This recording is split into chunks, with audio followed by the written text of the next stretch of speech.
सर्दियाँ शुरू होते ही हमारे बदन में कहाँ-कहाँ दर्द शुरू हो जाता है, हमें खुद ही नहीं पता होता है। कभी सर दर्द, कभी कमर दर्द, तो कभी ज़ुकाम। तो इन सब बीमारियों से निपटने के लिए हमें एक ऐसा चाहिए इम्यूनिटी बूस्टर जो इन सब बीमारियों को दूर भगा सके। तो एक ऐसा ही लड्डू एक डेली खाइए और सारी बीमारियों से निजात पाइए।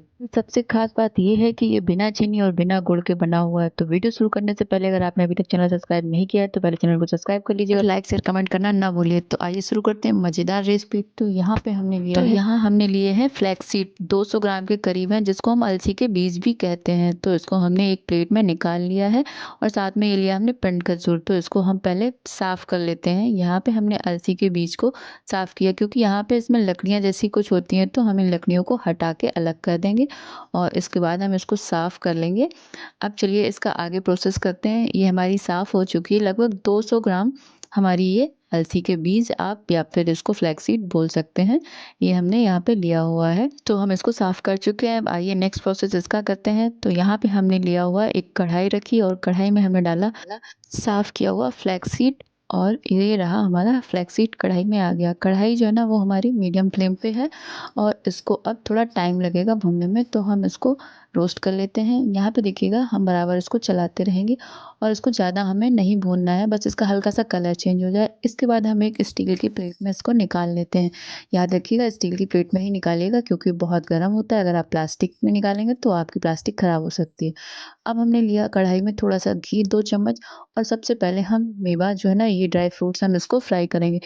ये मेवा ऐसी होती है जो घी कम लेती हैं, तो यहाँ पे हम इनको कलर चेंज होने तक फ्राई कर लेंगे और उसके बाद ये हमारी भुन चुकी हैं तो हम इनको निकाल लेते हैं।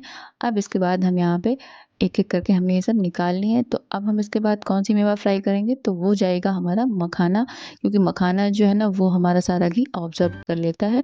तो हम लास्ट में मखाना डालेंगे और इसको अच्छे से रोस्ट कर लेंगे चलाते हुए। तो यहाँ पे देखिएगा हम इसको चलाते हुए रोस्ट कर रहे हैं। फ्लेम को मीडियम रखिएगा और ये हमारा रोस्ट हो गया है मखाना। तो अब हम इसको एक अलग प्लेट में निकाल लेते हैं। चलिएगा फटाफट इसको हम अलग प्लेट में निकाल लेते हैं। तो हमने यहाँ पे मखाने को निकाल लिया है अलग। अब लास्ट में हमारी बारी आती है अंजीर और जो हमने खजूर भिगो के रखे हुए थे क्योंकि थोड़े सॉफ्ट हो जाएँ, तो इनको हम यहाँ गरम कढ़ाई में 1 से 2 मिनट के लिए इधर-उधर कर लेंगे ताकि इनका जो मॉइस्चर है वो ख़त्म हो जाए। तो यहाँ पे 2 से 3 मिनट हो चुके हैं, तो अब हम इनको निकाल लेते हैं। अब हम डालेंगे इनको मिक्सर ग्राइंडर में सारी मेवा एक साथ। तो यहाँ पे मखाने और खजूर हमारा सब हो गया है, तो अब हम इसको ग्राइंड कर लेते हैं। याद रखिएगा पिंड खजूर की जो गुठलियाँ हैं वो हम निकाल लेंगे। तो हम यहाँ पे एक-एक करके इसकी जो गुठलियाँ थी वो हम निकाल लेते हैं, नहीं तो ये हमारी सारी पिस जाएँगी। तो हमने सब निकाल ली हैं गुठलियाँ और उसके बाद हम पीस लेते हैं इसको। थोड़ा दरदरा रखिएगा, जो पल्स मोड होता है उस पे 2 से 3 बार ही हम इसको चलाएँगे और ये अच्छे से हमारी दरदरी मेवा पिस गई है, क्योंकि ये जब लड्डू खाएँ तो हम उसमें मेवा हमारा फ्लेवर आना चाहिए। तो ये हमने इसको पीस के अलग रख लिया है। अब हम इसी जार में अलसी का बीज ठंडा हो चुका है तो इसको भी हम पीस लेते हैं। यहाँ पे हमने सारा बीज डाल दिया और इसको हमने ग्राइंड कर लिया। तो ये देखिएगा ये भी हमारा पिस के तैयार हो गया। अब हम एक बड़े बर्तन में इसको पलट लेंगे। यहाँ पे हमने कढ़ाई को गरम किया और इसमें हमने डाल दिया थोड़ा-सा घी, शुद्ध घी और इसके बाद हम यहाँ पे इसको अच्छे से गरम कर लेंगे। जब ये हमारा गरम हो जाएगा, तो हम इसमें डाल देंगे ऑर्गेनिक चेरी पाउडर, जो कि यहाँ पे हमने दिखाया हुआ है। ये हमारा घी गरम हो चुका है, तो अब हम इसमें डाल देंगे ऑर्गेनिक जेरी पाउडर। तो यहाँ पे हमने लगभग 1 कटोरी भर के यहाँ पे डाल दिया है। अब इसको अच्छे से हम चलाते हुए मिक्स कर लेंगे। जब ये हमारा अच्छे से मिक्स हो जाएगा तो हम इसमें थोड़ा-सा पानी ऐड करेंगे। यहाँ पे हमने थोड़ा-थोड़ा पानी ऐड किया है, तो अभी इसको हम मेल्ट कर लेंगे। तो ये हमारी थोड़ी-सी गाढ़ जैसी थी, तो वो हमने अच्छे से मिक्स कर ली और थोड़ा पानी और बढ़ा लिया। तो ये हमने एक चाशनी बना के तैयार कर ली। साथ ही अब जो हमने मेवा पीस के रखी हुई थी वो हम अलसी में मिला लेंगे इस तरह से और इसको अच्छे से मिक्स कर लेंगे। अब इसके बाद जो चाशनी हमने बना के रखी हुई थी वो हम इसी में ऐड करेंगे। तो यहाँ पे ये अंजीर हमारी ठीक से नहीं ग्राइंड हो पाई थी, तो हम इसको हाथ से इस तरह से कर लेंगे क्योंकि बहुत सॉफ्ट हो गई है, तो हम इसको अच्छे से तोड़ लेंगे यहाँ पे। और सारी मेवा एक साथ अलसी के बीज में मिला लेंगे, ताकि जो मेवा है वो हमारी अलसी के बीज में अच्छे से मिक्स हो जाए, और जब हम लड्डू खाएँ या लड्डू बन के तैयार हो तो हर एक चीज़ अच्छे से स्वाद दे। तो यहाँ पे हमने जो चाशनी बनाई हुई थी वो हमने इसमें मिक्स कर ली है। थोड़ी-सी गरम थी तो हमने यहाँ पे इसका इस्तेमाल किया हुआ है, और इसको अच्छे से मिक्स कर लेंगे। आप ध्यान रखिएगा ये जो मिक्सर है हमारा वो ठंडा ना होने पाए, क्योंकि फिर आप लड्डू नहीं बना पाएँगे।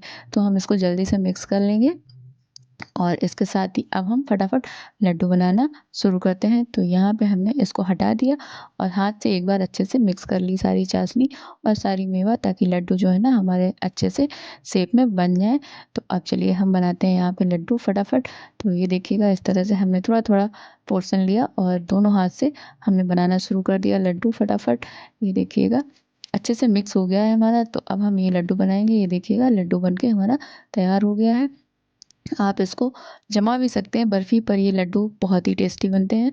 तो इस तरह से हमने लड्डू बनाए हैं, एक बन गया हमारा, और साथ में अब हम और बनाने की कोशिश कर रहे हैं फटाफट जल्दी-जल्दी, क्योंकि ये ठंडा हो जाएगा तो ये हमारा जो मिक्सर है वो बाइंडिंग नहीं हो पाएगी हमारी इसकी अच्छे से। तो हम इसको फटाफट से लड्डू बना के तैयार कर लेते हैं। तो यहाँ पे हमने जल्दी-जल्दी से लड्डू सारे बना लिए हैं। तो ये देखिएगा सारे लड्डू बन के तैयार हो गए हैं हमारे, ये रहे सारे लड्डू। अब इनको आप एक लड्डू डेली खाइएगा सर्दियों भर, तो आपका जो कमर दर्द, सर दर्द या जो भी दर्द है वो सारा दर्द ख़त्म हो जाएगा, और ये बीमारी जो है ना दूर भगाने का पूरा काम करेगा आपका। इम्यूनिटी बूस्टर का ये बिल्कुल काम करेगा। तो आप एक बार ये लड्डू बना के ज़रूर देखिएगा, और ये बहुत ही हेल्दी और टेस्टी लड्डू हैं। सर्दियों में आप इसको रोज़ाना एक खाइएगा, और फिर आप देखिएगा आपकी स्किन ग्लो करेगी, आपसे सारी बीमारियां दूर भाग जाएंगी। तो वीडियो पसंद आए तो लाइक शेयर कमेंट ज़रूर करिएगा। Thank you.